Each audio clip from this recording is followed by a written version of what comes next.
Welcome to Lioness Lifestyle Live. So my name is Lindsay. And my name is Christy. And my name is Ellie. And we are all eating a meat-based nutritious diet. We will have discussions concerning women's health and their unique perspectives on keto and carnivore diets. To discuss topics such as motherhood, aging, weight loss, pregnancy, mental health, and much more. We hope you join us to Chew the Fat on Tuesdays at 8 p.m. Eastern. See you then, Lionesses.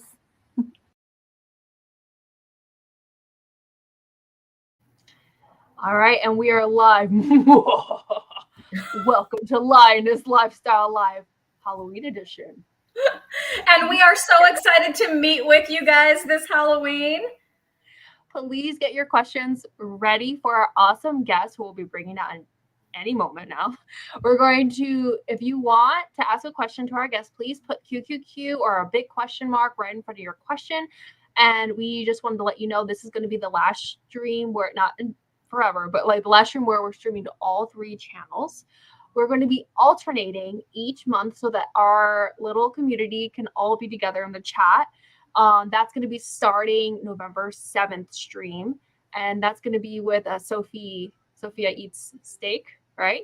Yeah. Right. It's going to be a great, awesome guest. So all of November will be on my channel, Nourishment Redacted. So make sure you're subscribed if you're from Chrissy, Nicole's, or Lindsay's channel. And then December will be Christy's channel, Meeting Wellness. So please subscribe to her. And we're going to be alternating just so, it'll be fun. And I am so excited to hear what Christy has to say about the Roar of the Week. Yeah, so what I have to say is about the Roar of the Week, we had a couple of them actually to choose from, and it was cool. They were both short but sweet, but this is the Roar of the Week this week. So every week we look through the comments that people leave after the show is over. Like on the replay, you can comment down below. You can comment on any of our channels. Even in November, when we're streaming just to Ellie's channel, for example, we will have the replay on all 3 channels. So you can go comment anywhere you like. We will shout out the Roar of the Week. So without further ado, told you, short but sweet. So at Meet Venus said, "You gals rock," heart. And that one just made my day. So thank you at Meet Venus for being this week's Roar of the Week. Also, why don't we say hi to some people who are coming in? We have a Liver Lady. Hi. Liver Lady. My Metamorphosis, Carrie. Hi, Carrie. Hey, y'all. Happy Halloween. We have Yeah. Faith. Happy Halloween, ladies. We have Mike. Trick or treat. And we have Aaron, the low carbist. Hello. Thank you for chat jumping. That's also so sweet. That. Next week, you won't have to chat jump, Aaron, because we'll just be on one channel. Okay, so why don't we invite Nicole in? Yeah, let's invite her in. Carnivore Trucker wants to know where she is. And there she is, Carnivore Trucker. Hi, Nicole.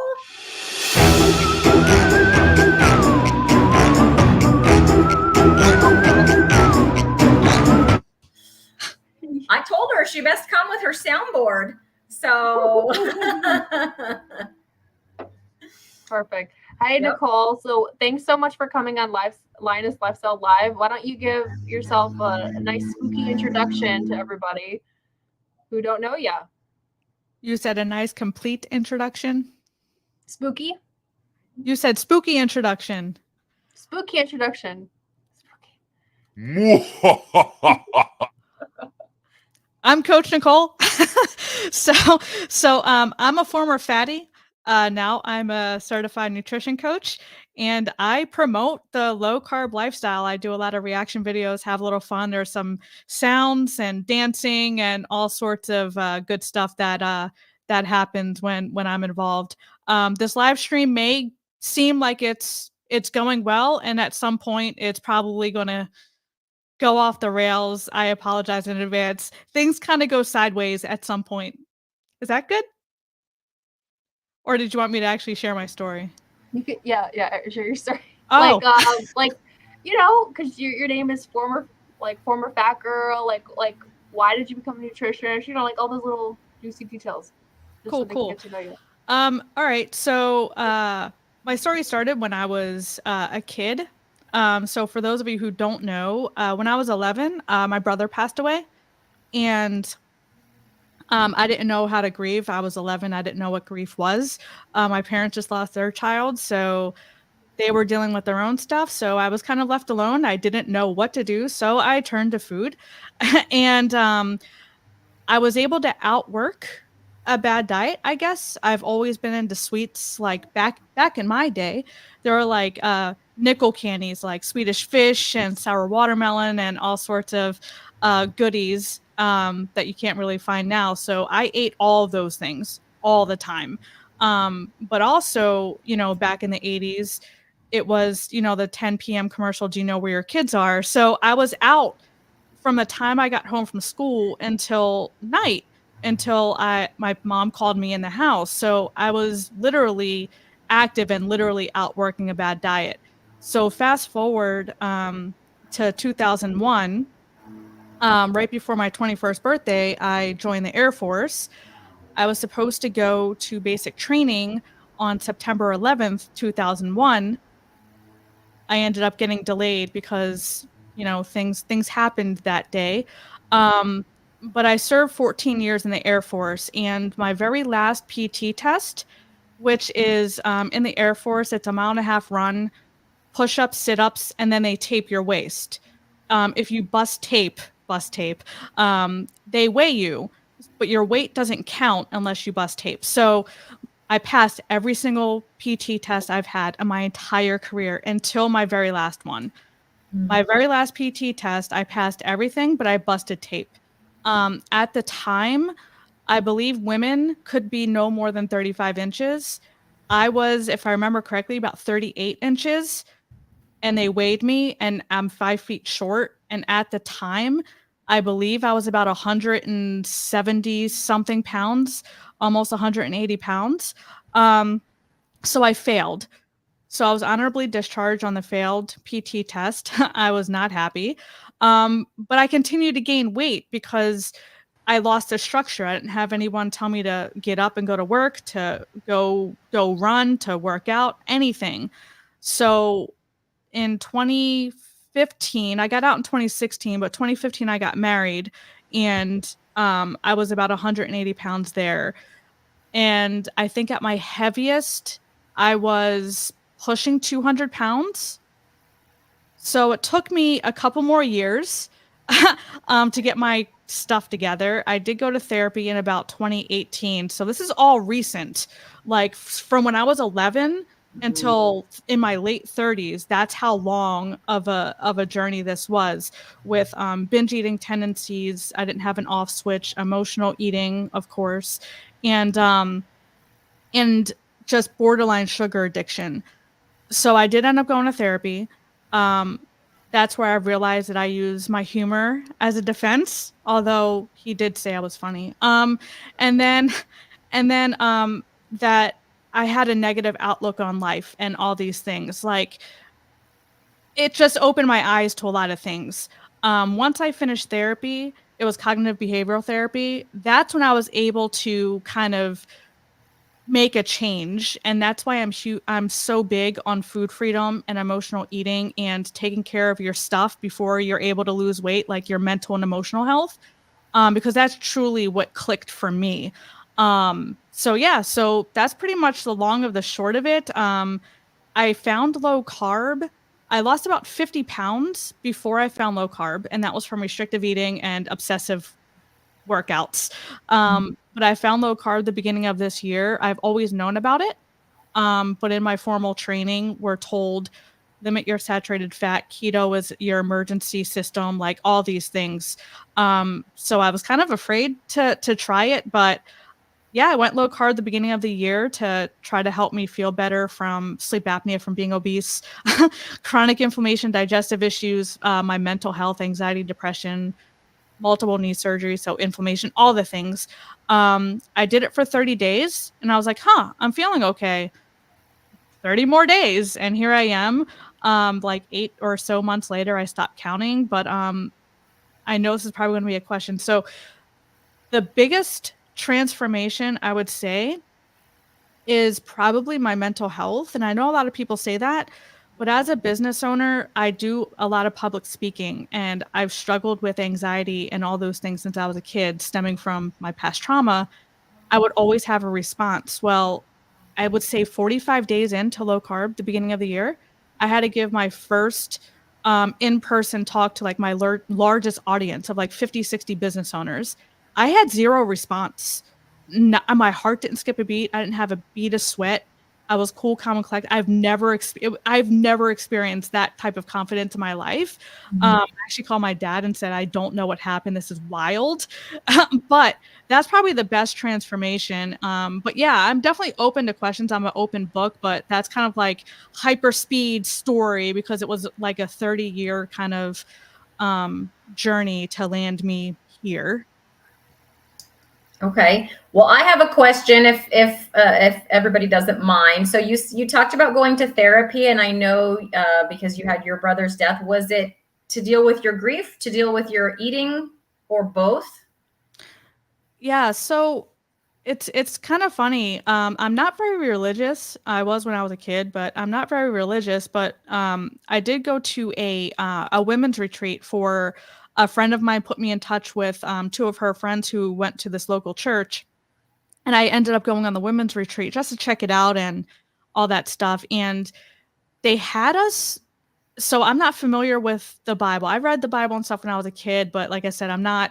Ever since my brother died, me and my dad kind of fell off of that. So they had people read stuff from the Bible and then write down their thoughts or whatever on it. Well, I couldn't relate and I didn't know what they were talking about. So I just sat there with a blank page and my mind just started going crazy. So I just started free writing. I really didn't know what I was writing. Then after it was done, I went back and read it. And this lovely lady came and sat next to me because I was crying. And it was literally all about my brother. And I think that was the first time I actually grieved. And that was probably right before 2020, like right before COVID. So that's when I think I actually grieved and called my mom on the way home and she apologized. I didn't expect her to apologize, but she apologized for not being there for me and all that stuff. So I think that's when I healed.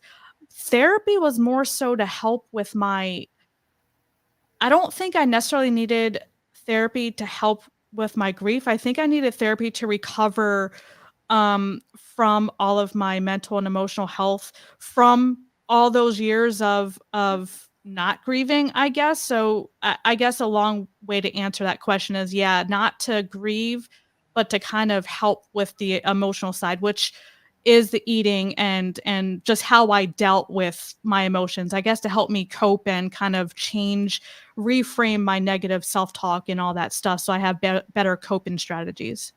Okay. Yeah. It's my understanding that when you have trauma at a young age like that, some people will just get stuck there. So like if they don't cope appropriately, they can be 40 years old, but like still be 11 on the inside.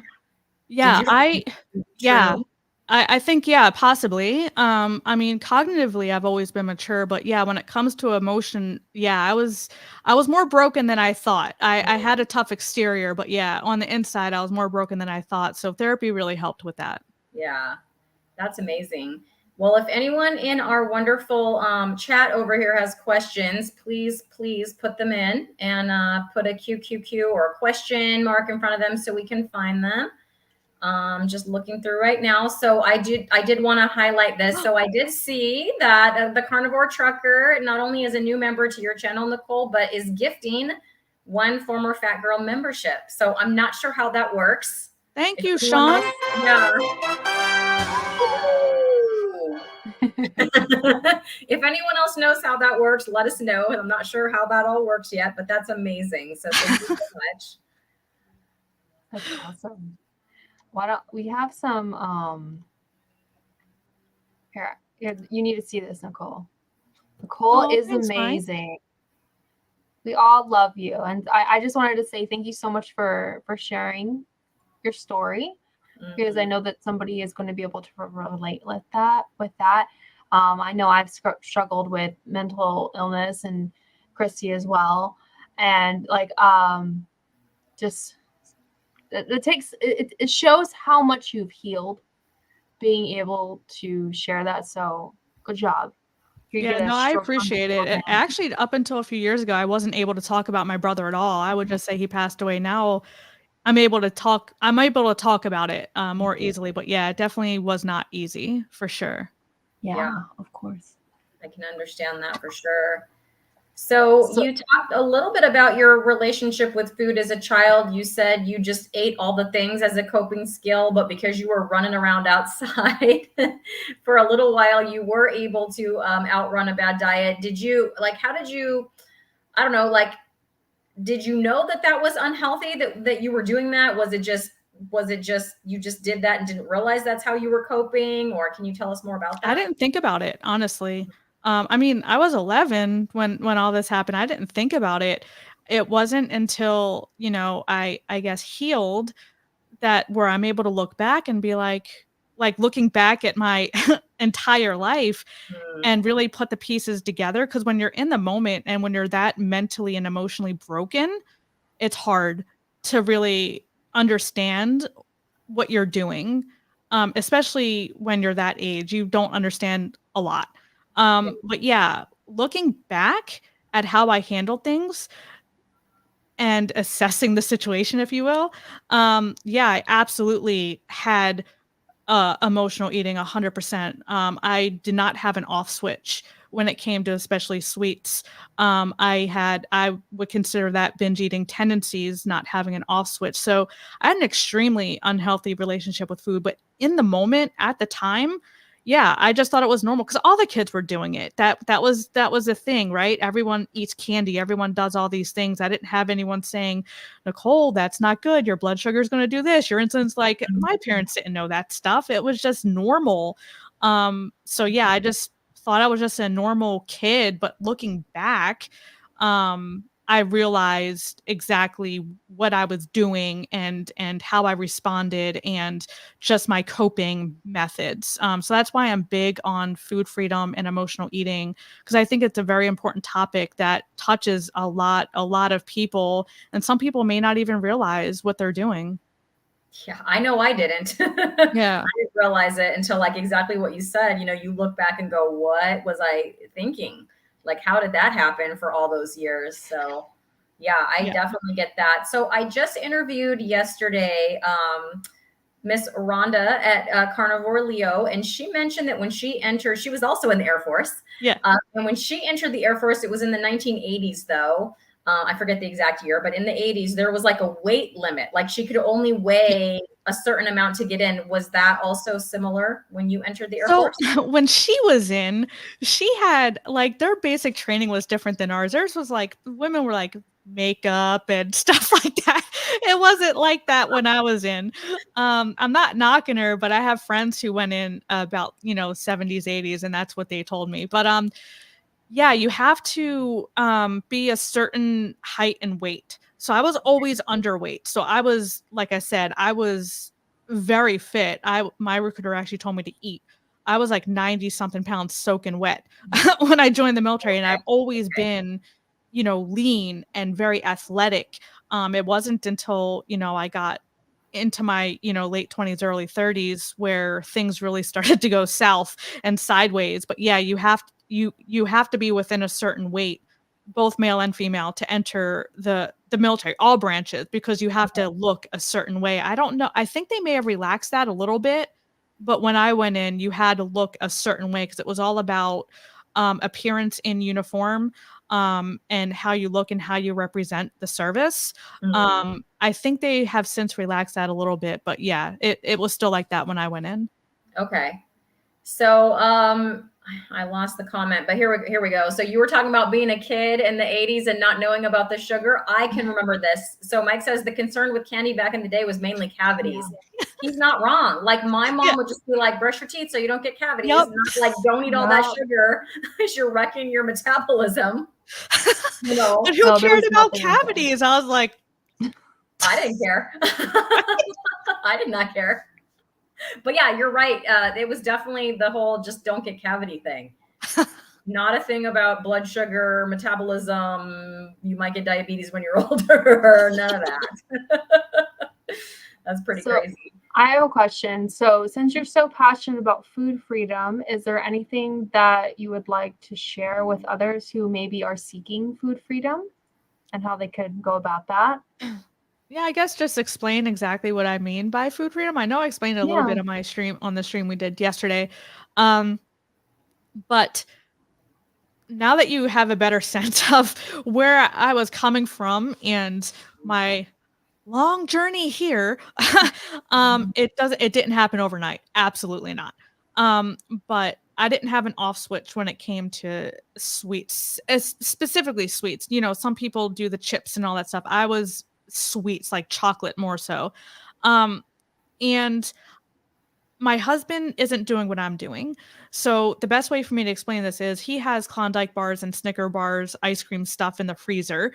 The old me, before I healed and worked on my stuff, I would look at that stuff or even know it's there. My cravings would be through the roof, and I would be clawing at the chair to stop myself from going to the freezer to get them. And if I get one, I would continue eating and want to continue eating. I would have to stop myself. Now, from all the healing and work through in therapy and outside of therapy, I know it's in the freezer now. He has them now, but I don't care. I don't think about it. I get ice and I don't think about it. What to take it a step further is when you are on your journey and you have not healed. A lot of people have sugar addiction, carb addiction, just these issues, emotional eating. Food controls you. So that's kind of what I just described, the old me. I would look at something and say, I can't have that. Or if I have something, I failed, I'm a failure, I messed up. Like that's a negative mindset, and that's food having complete control over you. So when I say food freedom, I'm saying I can go in that freezer right now and have one of his Klondike bar ice cream, stop at one, move on with my life, and not care and not go back for more and not want to go back for more. I don't do that because I know I can, but now I have the choice and I say, not I can't have you. I just say I don't want you. And if I do have something, if I choose to have something, I don't feel guilty after having it. I don't feel like a failure. I just move on with my life and go back to eating meat. So that's what I mean by food freedom, is just reframing your thinking around food and the control food has over you, because it's not healthy in the long run. And a lot of people come to carnivore, myself included. I eat carbs now, minimal, but most people to heal physically and I think mentally and emotionally with food. But I don't think most people can stay zero carb forever. And if you're one of those people, I'm one of those people, then I think the ultimate goal should be food freedom. So when you do reintroduce things, you aren't triggered. You don't feel like a failure. You're confident. So for me, that was my ultimate goal, and that's my goal in helping others achieve that goal, because it's so freeing, letting go of that food control and just reclaiming your control over food and how you think about food. It's reclaiming not only food, but your mindset, like reframing your thinking. You have control over your thoughts. So it's not just taking back control over food, but that's why I'm so passionate, because it took me 30 damn years to get to this point. And it's absolutely ridiculous how long it took me, but I'm here. I still have my whole life ahead of me, but there's so many other people struggling and think that, just going carnivore and zero carb is the answer. And that's part of it, but there's so much more than just food. I think food is actually not the most important part. There's more work to be done, essentially. Yeah, in some ways I feel like going carnivore was kind of like the tool to help me, because it helped me to break my, like, I'm like you. So my husband's not doing this with me, and there's ice cream in the freezer and I don't care. I'm totally with you. Like, I don't care that it's there. It's not tempting me that it's there. It's a flavor I would have eaten like a lot of. I could have eaten the whole thing. But it's fine that it's there. Yeah. It's not haunting me. It's Halloween. Yep. It's not haunting me. Wait, was that a cue? Was that a cue? That was a cue, Nicole. Dang it. It's not ice cream is not.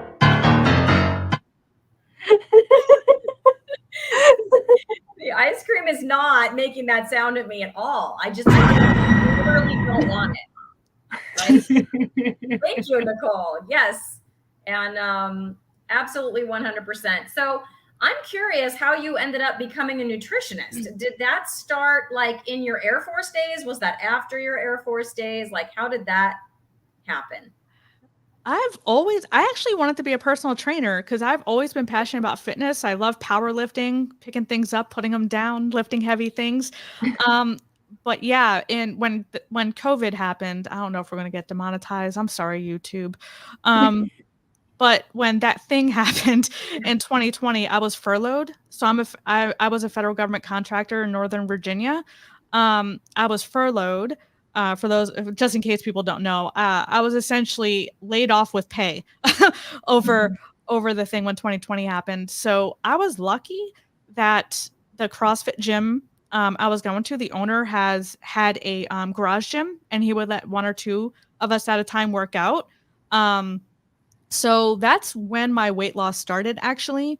I was just working out 2 hours a day. I called myself a professional athlete. The government was paying me to work out. So that's what I was doing.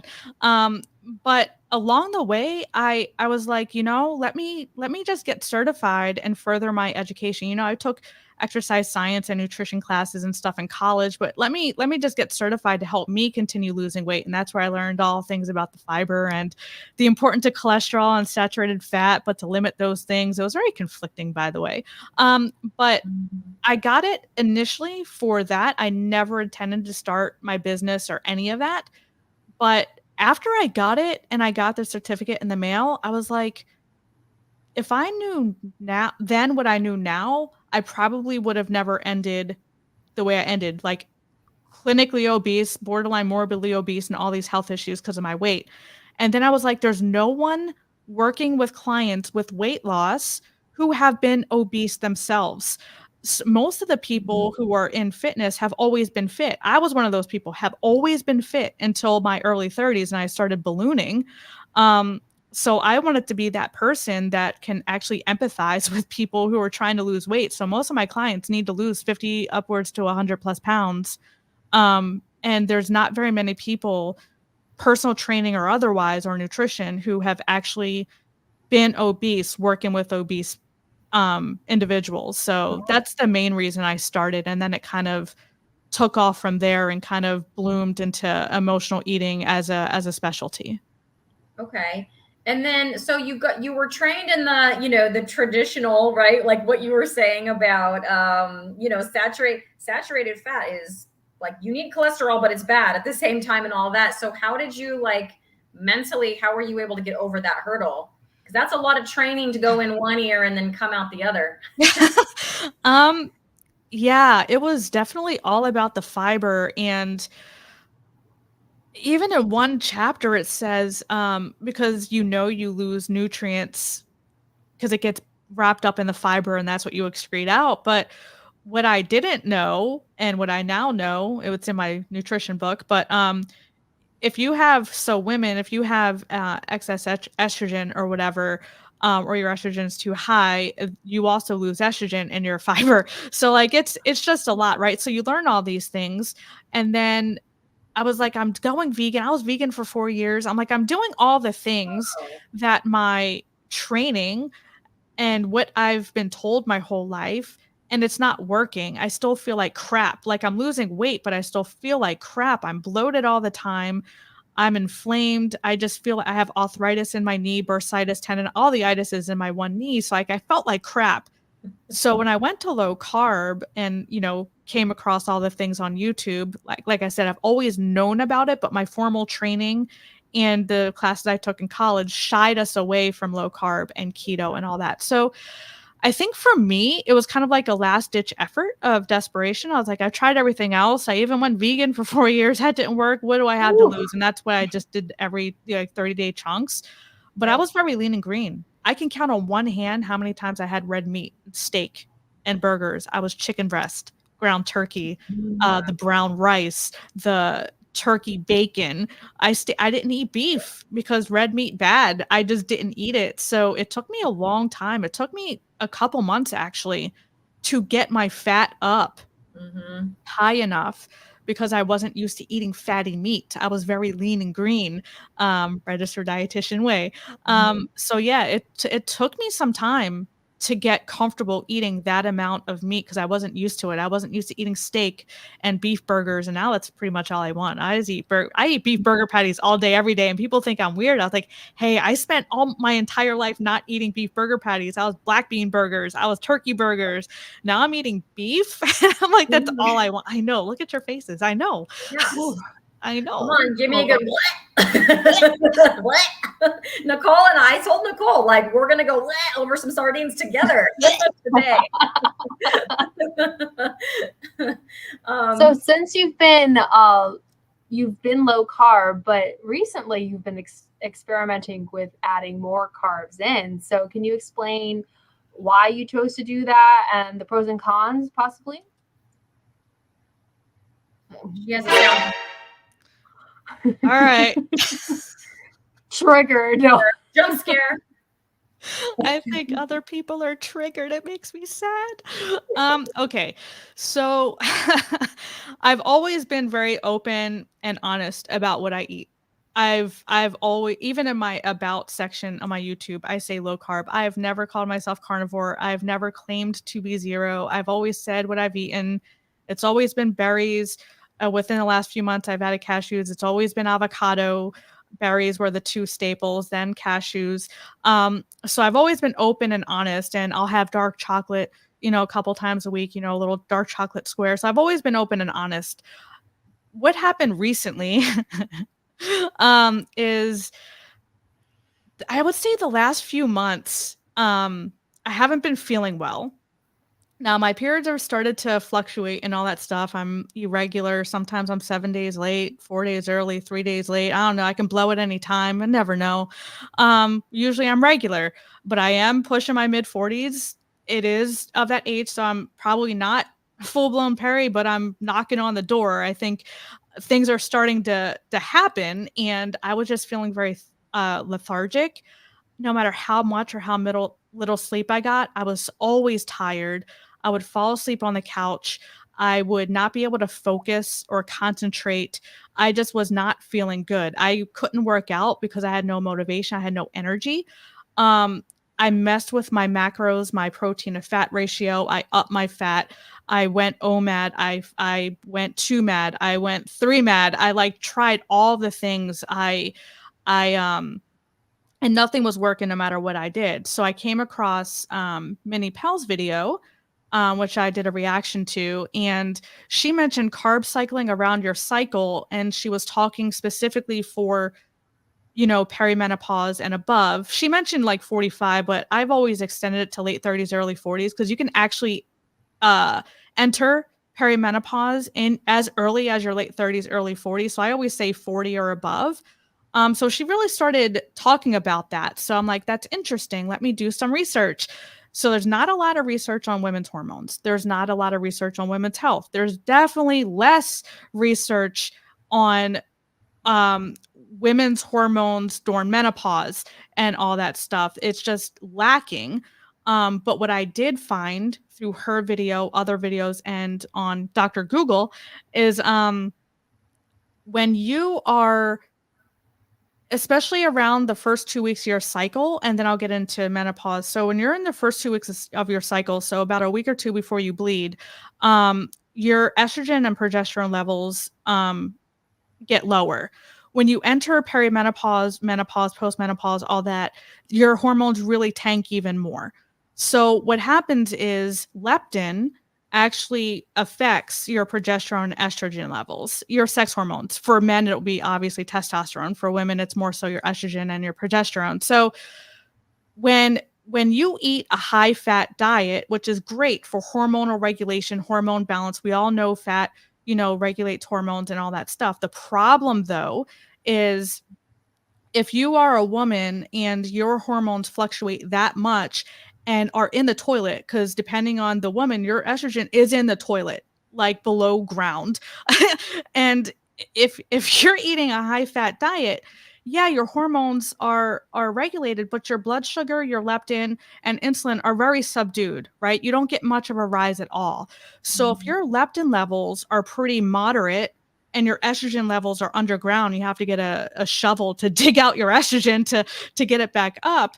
The easiest thing to do rather than eat more meat, eat more protein to get, gluconeogenesis, if you are able to convert enough, glucose for that to get enough response. I was like, okay, let me just try carb cycling to get that leptin response, more of a leptin response to bring my hormones back up. So that's kind of like the mechanism behind what I've found.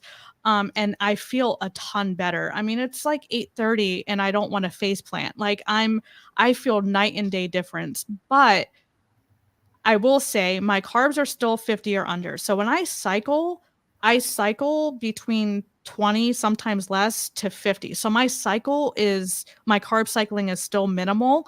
But there are women who go higher because technically low carb is less than 150. So technically some people do go higher. I just choose not to.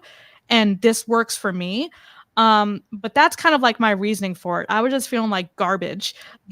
And I was getting a lot of grief, mostly from men, and that was angering me too, because you don't understand, you don't bleed for 7 days and don't die. I'm just saying, like, women bleed for upwards of 7 days, some 9, and we don't die. What other creature can lose that much blood and That's don't pretty die? spooky. It's not a Pretty fun time. but we're very hormonal, and women are different than men. We have a 28-day cycle. Men do not. We have more hormone. We're very, very hormonal. And when you reach the perimenopause and above, our hormones tank like an ungodly amount.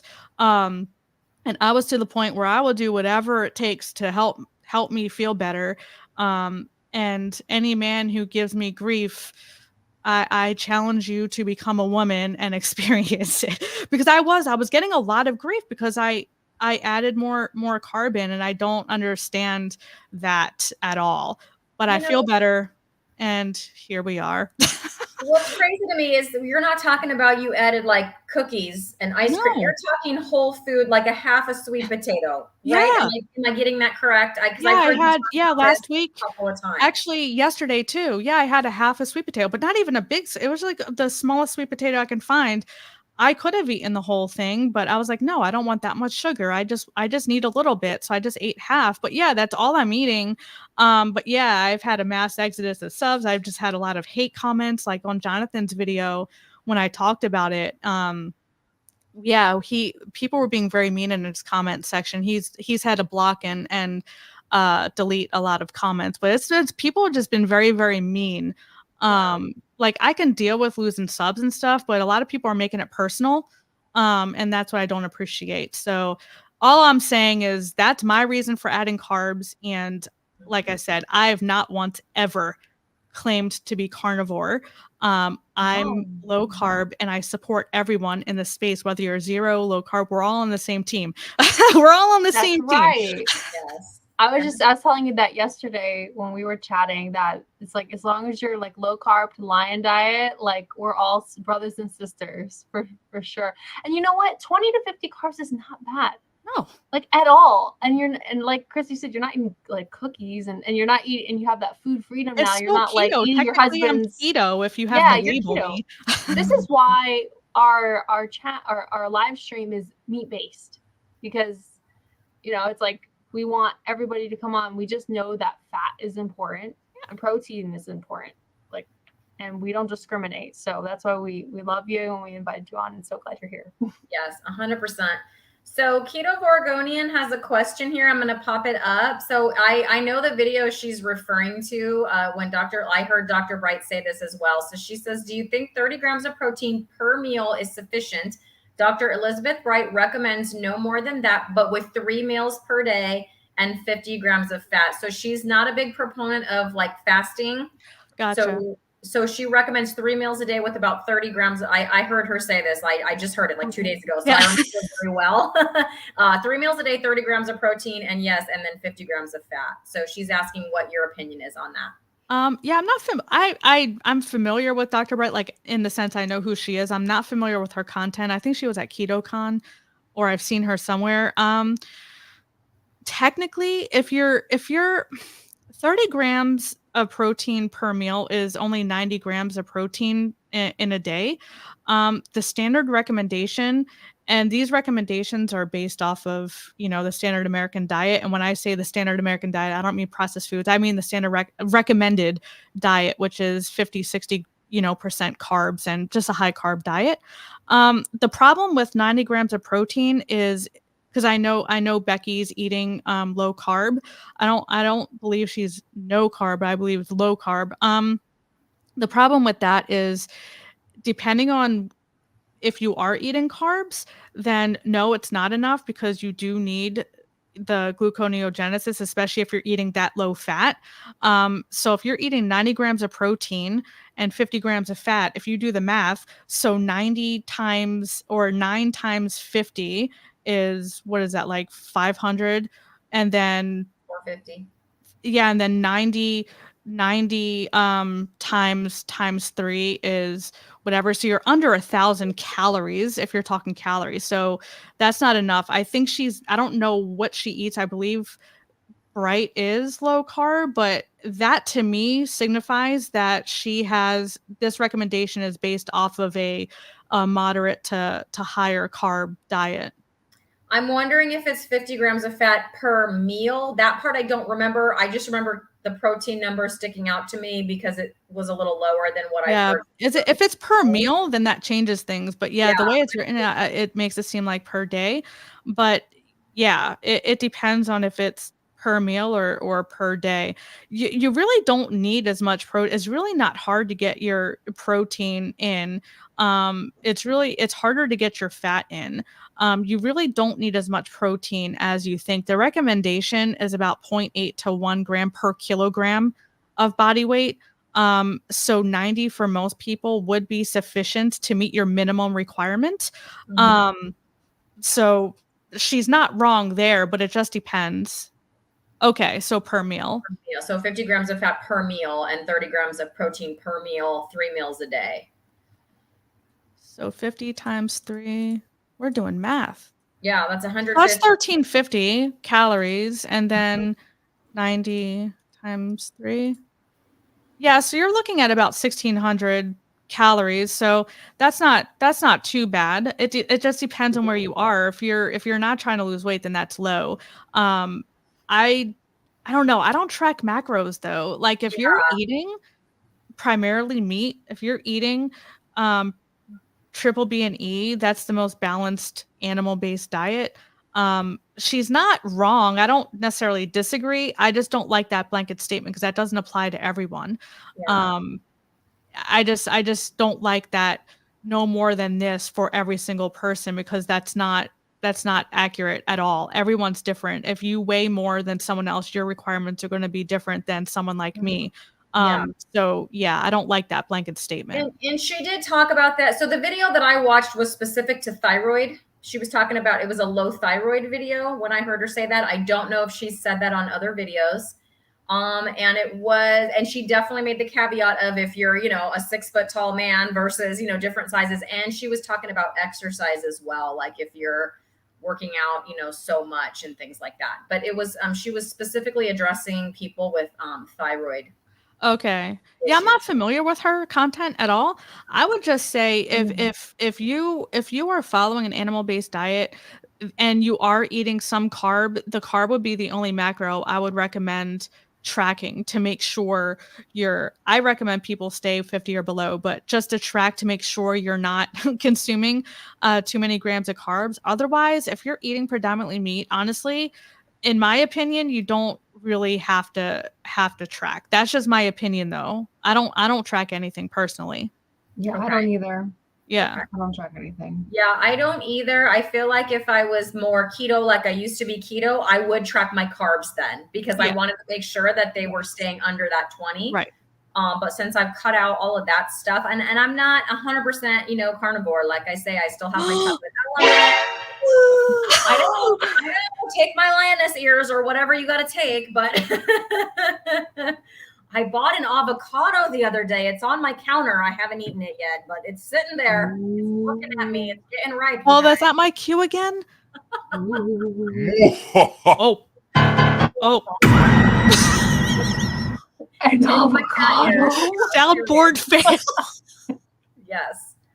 Hey, at least you have a soundboard. That's so cool. I like the soundboard. It's fun. Okay, so Mike Shaw TV has a question. I want to make sure anybody that's in the chat's questions gets answered. So he's wanting to know, how do you feel about alternate day fasting or longer fasts? I mean, it depends on why. So there's a lot of videos out there on fasting. My personal belief on fasting is long fasts do stress the body, and it does produce a cortisol response because you're going against your body's natural hunger cues. It is a stress on the body depending on what you mean by longer fasts. I personally have, the longest I fasted was probably 18, maybe 20 hours. And that's just because I was trying to get 24 hours for shits and giggles. But I personally don't like going against, or don't like recommended people go against their body's natural hunger cues. We're not in the hunter-gatherer stage. We don't have to hunt for our meat anymore. There's really no need to fast, honestly. The only scenario I would ever recommend one of my clients fasting is if they are eating a lot of fiber and inflammatory foods and have a lot of bloating, have things like SIBO, like I have a client who was just diagnosed with that, like things like that. I would then possibly recommend fasting to kind of give their digestion and their body time to deflame, if that's a word, to kind of heal before, starting to eat again. But other than that, honestly, Mike, I personally don't agree with fasting because we don't have to. If your body's hungry, it needs your body needs food, and fasting, even if it's for 24 or 48 hours, it really is a stress on the body because your body wants food. It's telling you it wants food and you're not giving it food. So I personally just don't agree with fasting. And I know, a lot of people disagree with me, but that's just my personal opinion on fasting. And it is a stress on the body depending on how long you fast. It does produce a cortisol response. It does affect your hormones and your blood sugar and things like that, depending on how long you fast. Yeah, I'm happy to go along with your opinion on that. I tried fasting at the beginning, not super long, but I tried a 48 even. I can barely get to 24. Like, I was miserable. I never got that like high that people say they get. I was just like, I'm starving.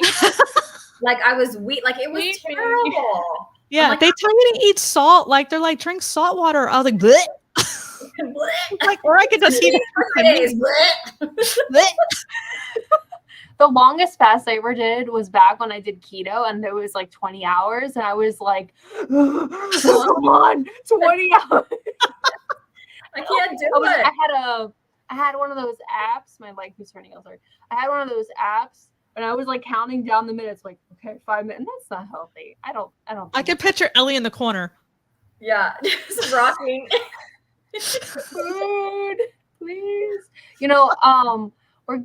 I wanted to bring up a very important question after. Oh, I put up a joke real quick, and then we can get to your important question. Yeah, do it. Sirs Lioness said, I tried tracking macros, but they were too fast for me. Yep, they're hard to track, those macros.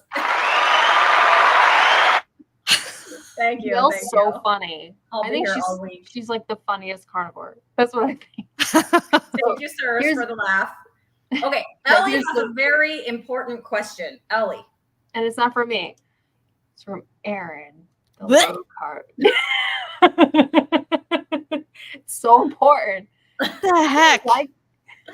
Aaron just wants to hear you gag Nicole. Oh, and look at Nicole's face. I mean, just look at her face.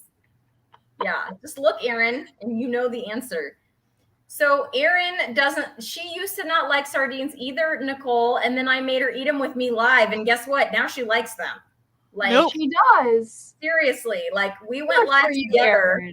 And we went live together because you were both like, nope, but we're going to do it together. And I still say what to the sardines. But Nicole, if Aaron, she jumped on that sardine bandwagon. I'm not touching those slimy things. Blech. Yeah, I'm with you. I still haven't tried them. I'd be willing to try them because I like fish. I like seafood. And so slather them with something else, and then they'll be okay. That's what I'm saying. Susan who I think is still in the chat, her and someone else are the only two people I know who don't have to slather their Brussels sprouts in like olive oil and stuff, because I challenge people if they claim they like Brussels sprouts, I'm like, just pop them in your mouth. Don't Eat put 'em anything on them. plain. Just eat them. Yeah. Right? And Yeah. Susan's like, I do. And I'm like, bleh. No, Brussels sprouts with a bunch of bacon and butter, cream cheese, whatever, maybe. But yeah, you're right. Plain, probably not. So you mentioned exercise, Nicole. Can you tell us a little bit more about that? Like you said, what you used to do when during the thing that shall not be named, and how the government was paying you to work out for a couple hours a day. Love that. What do you do now? I know I'm really into fitness challenges because I have to do something to make it fun. I saw you were hula hooping with Carrie. I'm hula hooping with Carrie, yes. And me and the Carnivore Brothers are doing planks. And so I'm going to have two simultaneous challenges, a plank challenge with the Carnivore Brothers and a hula hoop challenge with Carrie. And I don't know if anybody saw her short, but the carnivorous grandma herself bought herself a hula hoop. Oh, She is hula hooping with us, Carrie, at my Metamorphosis. it's going to be a hula hoop party. It is going to be a big old hula hoop party. So that one's going to be fun. I have to do something like that to make it at least a little bit enjoyable and also get other people involved because it keeps me on track and on target. Yeah. Like, I feel like I have to do it because I don't want to let down whoever I'm challenging with them. You're not letting anyone down. So how do you fitness? I don't run anymore. So I used to run half marathons and all that stuff, but bad knee. So I don't run anymore. I enjoy powerlifting. So I do a lot of lifting. Okay, we lost your image, Nicole. She changed her background. Yeah. So I do a lot of lifting. She's disembodied. I walk on the treadmill at an incline for like 20 or 30 minutes. But that's my only cardio. Other than that, I lift. And you lift. Okay. All right.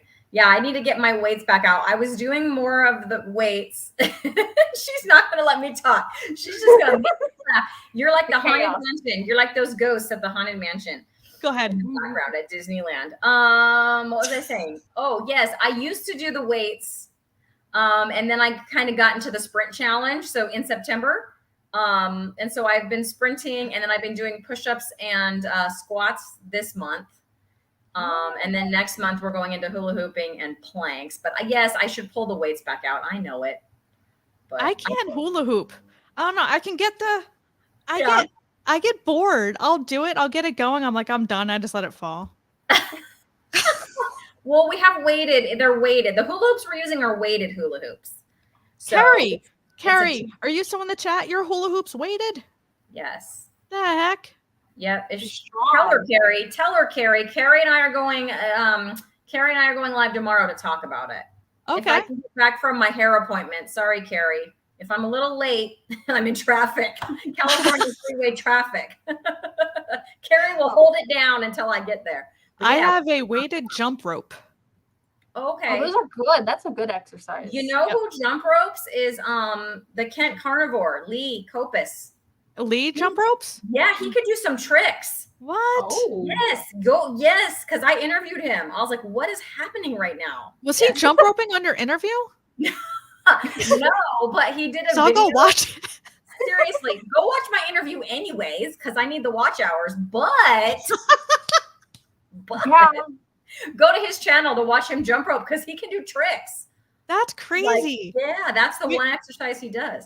We would have to do double unders in CrossFit, and I kept smacking the back of my calf, trying to get it over twice. Yeah, that thing hurts. Yeah, so he had like some marks on his back and stuff that he was showing because when he was learning, he would like hit himself. And I left marks. So yeah, here we go. See, told you. So this is Carrie, my Metamorphosis. Her hula hoop is weighted. Carrie and I bought the same hoop. It's a 3-pound hoop. We chickened out on the 4-pound hoop. We went for the 3-pound hoop. You're going to have some strong hips. Yeah, we are. Have you started bruising at all because of it? Or is it so it's not November yet, Ellie. Oh, I'm not in the, I don't know. Me work out? Are you kidding? I have 2 young No. children. That is I'm all the teasing workout. you. I'm teasing you. So it I is. know, I am too. It is a weighted hoop. It does. I tried it, so I put it together. I did get it put together. I tried it, and it does because it is weighted. I wonder if it will. So it's very padded. It's like a lot of foam on there. But yes, I wonder. But Carrie and I have a goal for like how many minutes we're going to try to do that we'll talk about when we go live. But I will let you know if I have bruises like on my waist or hips after that first day, because it does pull, since it is 3 pounds and it's going around, I will say that I was a little worried about that. So we'll see. I just want to know how it's going to be sitting the next day, like how you feel sitting. I'll let you know. So I'll say that back in about 2018 or 19, we had a carnival at school where the teachers had to like come up with a booth, out of nowhere, make up a booth. And so my booth was a hula hooping booth. And I think I hula hoop, not with a weighted hoop, just a hoop from the playground, right? And I had kids, they want to come hula hoop with me. So we had music playing to make it fun. And I think I hula hooped for like 2 hours straight. And I was fine doing it. Like I didn't feel like I didn't have to, I took little breaks in between, but the next day and for like a week, I was like, oh, I had no clue I was doing that to myself until the next day. And I was really sore. And you're older now. I'm quite a bit older now. Come on, big sis. I am also not going to be hula hooping for 2 hours either. That's not happening. So it starts tomorrow. It starts tomorrow. So tomorrow I will hula hoop in the morning. We're supposed to go twice a day because Carrie said twice a day. Carrie, blame her for this. So twice a day. Overachiever. I know. And so I'll do my first one, then we'll go live and we'll see. You're going to hula hoop on your live? I'll probably hula hoop for a second on my live, probably not for the full time. People don't want to sit there and watch me hula hoop. But I did on my unboxing video. I demonstrated I could do it. So that hula hoop can stay up. I did it for a few minutes. What time are you going live? I'll watch a hula hoop.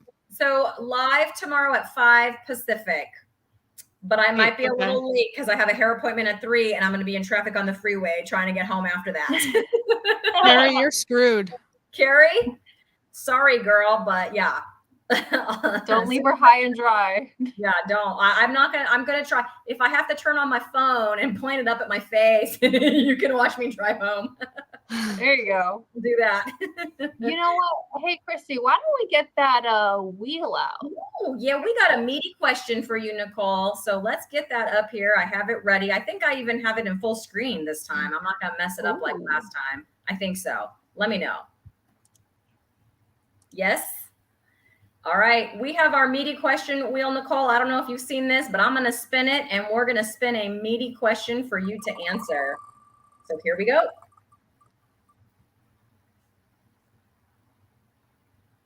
Oh, there it is. We hunted down a meaty question for you. And you actually address this, but do you ever experience cravings for carby foods? And if so, how do you manage them? So I'm not sure if you really talked about how. You just said you're able to manage them, but like, do you have any tips or how you're doing that? I do. So, do I ever experience cravings for carby foods? Not so much anymore. Every once in a while I'll be like, I can go for some chocolate. But those are few and far between. And how do I manage them? So I'll give you my 3-step process that I give my clients who are struggling with addiction and binge eating and all sorts of stuff, emotional eating. So it's a 3-step process I call SAT. So stop, assess, take action. So stop. So if you have cravings, and this goes for anything, alcohol, food, whatever it is you're craving, cigarettes, even anything. And one of my clients actually used this for stress management. So this could be applied for any aspect of your life too, but stop. So if you have a craving, say you're craving ice cream, stop, which is the hardest to do. May seem like common sense, but it's actually the hardest because you're going against every single thing that your brain is telling you to do, which is to get up and get that ice cream. So stop. And the reason for stop is because when you have cravings, you're kicked into your irrational, illogical thinking. So by giving yourself that couple seconds, you're allowing yourself to switch to logical reasoning and rational brain. Next is assess. So you stopped, you went against your cravings, and now you're going to assess your hunger. Are you physically hungry or are you emotionally hungry? So physical hunger, true hunger, happens gradually over time. You crave a variety of foods. You usually get hungry hours after your last meal, and you don't feel guilt or shame after your meal, right? Normal, natural hunger cues. Emotional hunger happens suddenly or abruptly. You crave specific foods, usually salty, sweet, sugary, fatty foods, and you feel guilt or shame after eating. So that's emotional hunger. So assess your hunger. So stop, assess your hunger. You physically hungry, emotionally hungry. Then take action. And I don't mean go to your pantry or refrigerator and grab food. I mean, I like to say keep a top 3 list. And this is distraction, right? Because over time you're going to build new habits, but in the beginning we're playing distraction. So keep a top 3 list on things that you like to do, whether it's go for a walk, go to the gym, read a book, take a bath, whatever relaxes you and calms you. So those are my actionable steps to help build new habits, and over time you'll be able to resist a lot easier, and then they'll eventually hopefully go away. But yeah, so stop, assess, take action. That's awesome. Thank you so much. Renee has this question before we move on. Renee, What do you do when you tell yourself to stop and it says shut up back to me? I think you might have another problem, Renee, if you're actually having conversations like that to yourself. I think you might need a bit more help than I'm able to provide you. You There mean you you're not go. a psychologist, Nicole? Renee did tell me I should up my fees, my coaching fees, because the video I reacted to, he said he like $15,000 a month for a carnivore coach. I'm like, I need to up my fees. That video was so funny. I really recommend everybody watch that. It was like what was it, like a vegan, right? It was He a said vegan he tried. carnivore parody. Yeah, he tried carnivore for 30 days and it was just He man. turned into a tomato. Yup. Well, speaking of, Ellie, can you bring up Nicole's channel for anyone who Yeah. maybe hasn't seen it? Just because Nicole's reaction videos, I mean, Nicole's videos are great, but her reaction videos are some of my favorite ones. And she does like serious reaction videos and she does some silly reaction videos. It's kind of spans the gamut there. So, And she also has members, so you can go and support her that way as well. Here, let's look at that's some of her right. videos. Nicole, can you tell us a little bit more about your membership and what you do for that? And if people want to become a member of your channel, what they can expect? Yeah, I need to get better at promoting that. But yeah, it's I do have 3 members. There's actually a couple of channel members in the chat, and I love them all. But the main tier, I believe, is $199, and that just gets you priority responses and replies and shout outs and stuff like that. And then the middle tier is, I believe, $5.99. That's actually Renee is part of that, and they get early access to videos, so 24 to 48 hour early release. And then the higher tier, you get members only content and live streams. So a chance for us to connect and have some fun, not only about nutrition, but to watch movies, just do stupid stuff together. Like play with your soundboard. Yeah, play with my soundboard. Maybe Awesome. play some games. Awesome. All right. Well, we are just over the hour, everybody. We want to respect everybody's time. Yes, thank you for those tips, Nicole. I agree with Carrie. That was great. Thanks for coming on with us, Nicole. This hour flew by, one of the fastest of all the hours. Because yeah, this was so much fun, finally getting to talk to you sort of in person. And yeah, I think I'm coming on your channel soon, right? Yes, in a few weeks. Yes, I'm excited about that. So stay tuned for that, you guys, because yeah, I love Nicole already. Looking forward to chatting again. So yeah, all right. Thank you guys for having me. It was great meeting you, Chrissy, for the first time and seeing you again, Ellie. And yeah, thank you to everyone in the chat for hanging with us. I appreciate all of you. And we didn't go too far off the rails. I'm so proud of us. We'll have to do it again. I don't think we went off the rails at all. No. No, I mean, we laughed, which that was good, right? I like that. Yeah, laughing is great. That's great. That's healing. All right, everybody. We Lionesses are going to sign off. You guys have a wonderful rest of your Halloween. Happy Halloween, everyone. Bye. Bye.